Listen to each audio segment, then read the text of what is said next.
Good afternoon, everybody. You won't find my name in the list of presenters because it was the last minute addition. And the topic of my presentation is very general. I won't be talking much about a particular crop or a region. You know that India is such a big country, and how do we go about it? Yeah, this is forward. Yeah. This one? Yeah, as we know that post-harvest losses in India amount to 12 to 16 million metric tons of food grains each year, and according to an estimate of World Bank, that is an amount that could feed 1/3 of India's poor. About 65 million tons of food commodities of different types, worth 76,000 crores, get lost during post-production phases. Post-harvest of fruit and vegetable losses are over 2,000 lakh crore rupees annually. Of the total production, 30% gets soiled, and only 22% reaches the market. Processing of the fruits and vegetables is as low as 2%. In milk, it is only 35%, 21% in meat, and 6% in poultry products. Dairy has been a success in India. The per capita availability of milk was 290 grams per day in 2012, higher than the world's average. Average losses in milk sector are 0.8%. Estimated 18% of the product is lost due to inadequate cold chain storage and inefficient distribution. Losses in meat and poultry sectors are 2.3 and 3.7% respectively. Losses in inland and marine, excluding on-board losses, fisheries are 6.9 and 2.9% respectively. About the post-harvest losses, if we use the appropriate technology and equipment, about 50% of the losses could be prevented. It would make about 30 to 35 million tons of additional food items available to the consumers. Cost of such additional produce would be 25 to 30% of that which is obtained from production system, and that too in a specific crop season. Integration of the production technologies with on-farm primary processing is needed to have, my earlier speakers have also highlighted this importance, to have higher and sustainable production, productivity and better quality produce to transform it into hygienically superior and nutritionally better end products.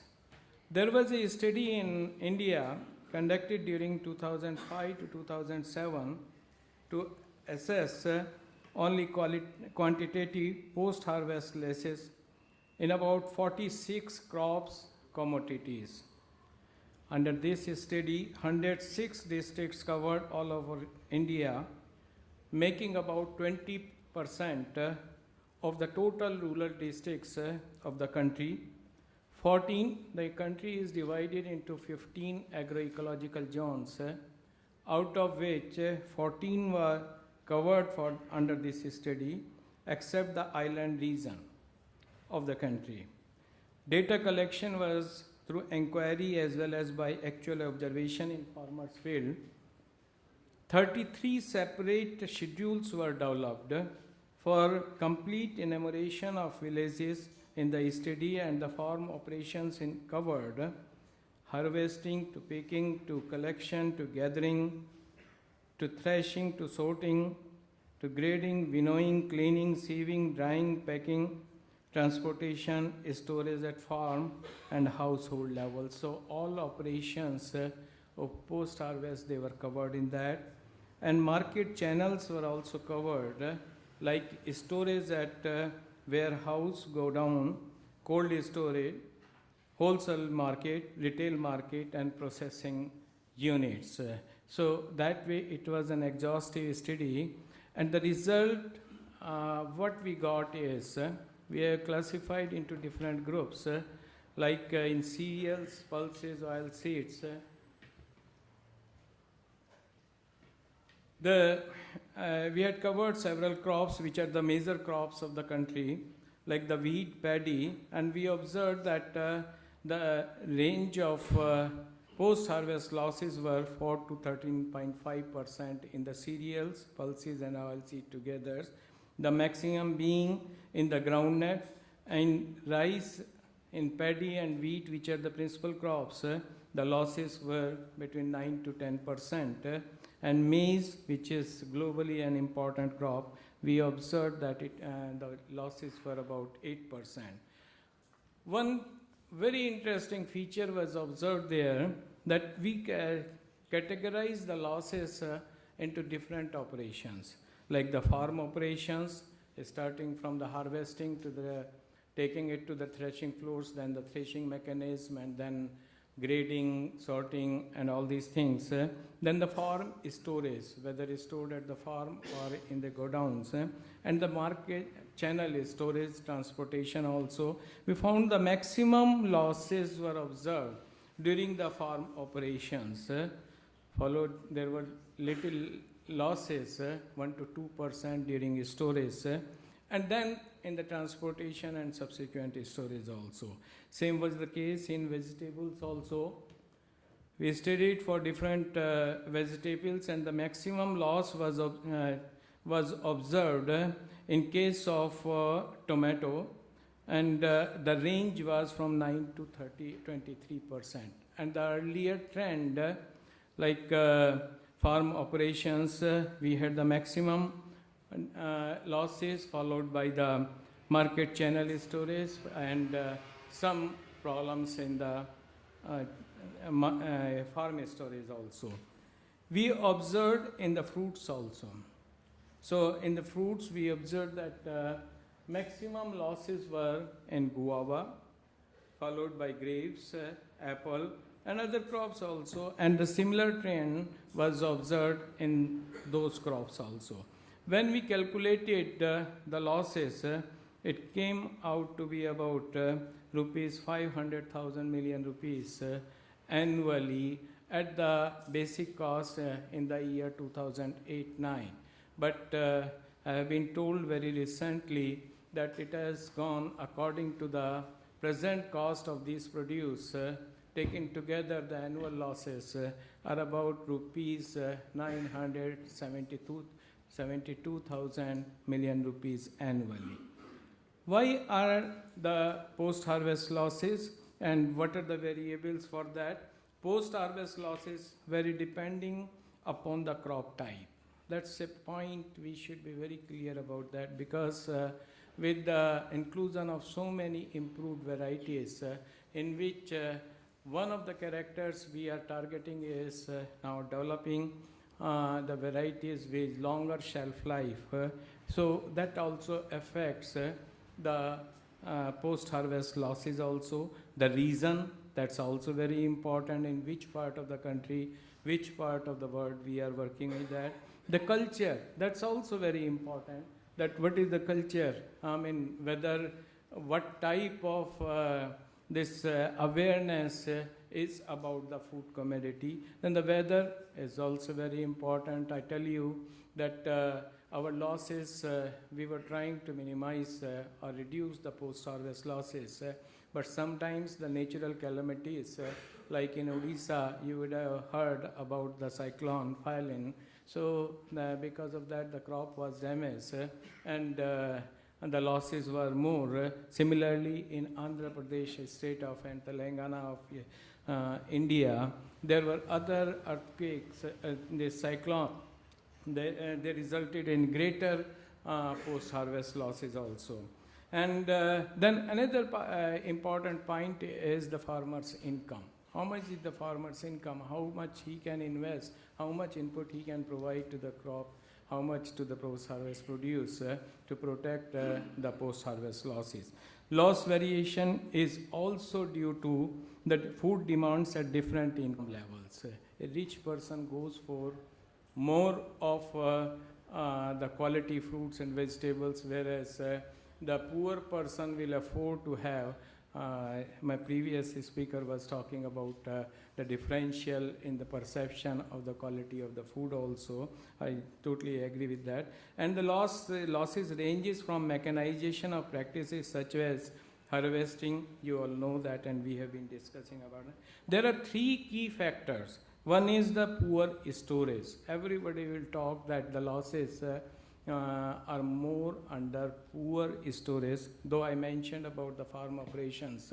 We are still working on that, and I'll come to that later on. Then lack of awareness and training. That's also very important.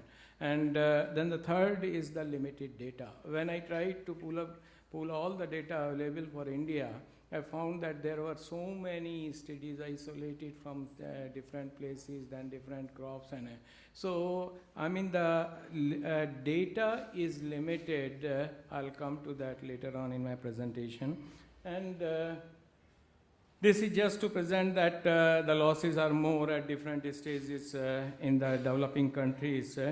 And now I'll talk about the horticulture crops. We talk that horticulture crops, they suffer more from post-harvest losses. Basically, the reason for that's in India, I'm talking about, the losses are more because the farmer or the producer is doing it for self-consumption.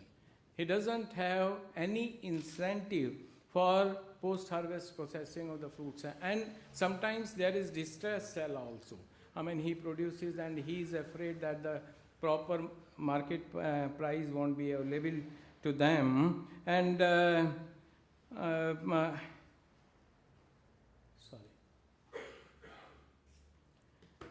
in the there are losses at different stages, like harvesting, threshing losses I mentioned. In case of cereals or grains, proper harvesting at the proper harvesting moisture content is very important. Today morning, Professor Easter was talking about soybean experience, and we know, we already know that if the moisture content of the grain is not proper, it may be for the cereals for others, then there will be more shattering losses. If we harvest at the right moisture content and have the proper processing subsequently, so we can avoid the losses during subsequent processes like transportation, threshing, and like this. Same is the case with fruits and vegetables. I won't take much time on that. Then very important aspect is the drying losses. Drying is the most critical factor, I think. The proper drying to it, the optimum moisture content. It's not only the cereals, it's not only the vegetables, it's not only the plantation crops, it's not only the spices and condiments, it's also in forestry and these ornamental trees. If the drying is not proper, it's going to ruin the storability and subsequent in the expectations about the quality and germination of the seeds. Then storage losses, again they are very important. As you know that during storage, I tried to put one or two, this is about the drying losses. I tried to put some of the pictures of our storage capacity, where the rodents, the earlier gentleman also mentioned about rodents and insect pests, they are the major culprits besides the fungal and other pest infestation there. So lack of the production, this storage capacity in the production catchment is very important. And then atmospheric controlled, this transport facility is also equally important. I like to share with you that India has about 30 million metric tons of cold storage facility, out of which about 10 million tons has been developed during last 8 to 10 years. So we are aware of that and we are working on that. But with the size of the country, I think we have still a long way to go. Then besides primary processing, if we have the incentive and motivation for having the secondary processing of food items, I think the storage losses can be minimized. Then the transportation losses are also very important. It has been discussed in the morning and subsequently by the previous speakers. There are unsuitable transport containers. I'm talking from the point of India. There are unsuitable transport containers. Then overloading of fruits and vegetables that is spoils more than 20-30%. Then virtual absent of the refrigerated and insulated trucks. And delay, that's another very important point. When we transport from one place to the other, then there are delays in harvesting also. If the truck has to wait there for a day, that further spoils the fruits and vegetables. So that adds to the post-harvest losses also. So these are the general problems.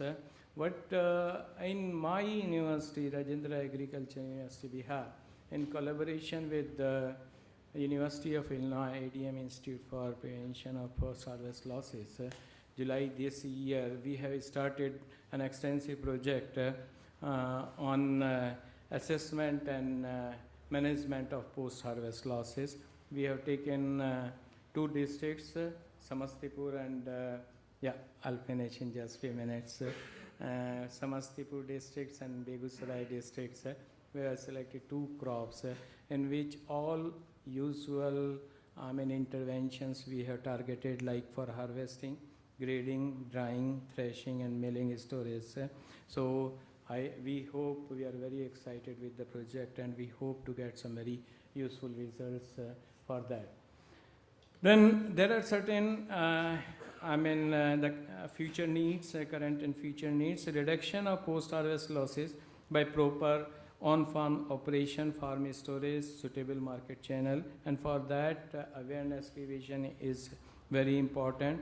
Need for adoption of post-harvest technology and processing equipment for cottage level entrepreneurship. Developing cottage level entrepreneurship and then small farm enterprises, that will be very important. Adoption of cold chain systems, skill enhancement of upcoming entrepreneurs. That's also very important, that besides the knowledge, we enhance the skills of our future entrepreneurs. Primary processing followed by secondary processing, and then byproduct obtained during value addition. It's another very important aspect, that not only the main produce, the bioproducts of the harvest, we have to go for their processing also. Then the government should clearly, this is I am talking about India, the government should have policy for encouragement for establishment of network of cottage to small scale agro-based enterprises in a production catchment. Then output of rural agro-processing unit. That's again very important. We produce a lot of things, but if it is not taken or if it doesn't find place in the market, then it's a discouragement for those who are going for primary processing and like that. Then encouragement for fruit and vegetable processing units with due market linkage and support. Until unless we have it, we are not going to reduce, and even if we reduce, it's not going to yield to better results. Then the last slide, I have been observing that there are different methods for post-harvest loss assessment being used by different, whether quantitative, whether qualitative. So there should be a clear demarcation. First of all, what is the definition of the post-harvest losses? and how they have to be delineated. So that's a very important problems. Then problems are due to differences in social, economic, environmental, and political differences among different regions of the world. For example, particular type of damage to grain might result in rejection in one country, while such a grain might be used for human consumption in another. We often find while we export our grain from our country, India, to other countries, I mean, there is a barrier from one country to another. So what is the loss? What are the reasons for that? What are the, how to come out of that? That's very important. The current state-dominated system of commodity market does not provide the necessary incentive for preserving food from farm to market. That's another point. In India, when we harvest the produce, there are collection sites. So immediately the farmer, the producer thinks that it should be taken to the these channels where the produce is sold. There is no incentive attached to having the processing value added to that. So that should be built in the system. And then one very important aspect is that the Agriculture Produce Marketing Committee Act, APMC Act in the country, at the state level forces farmers in many states, not throughout the country, in many states to sell their produce exclusively to municipal, government APMC centers, which typically do not invest in proper agriculture infrastructure for handling perishables.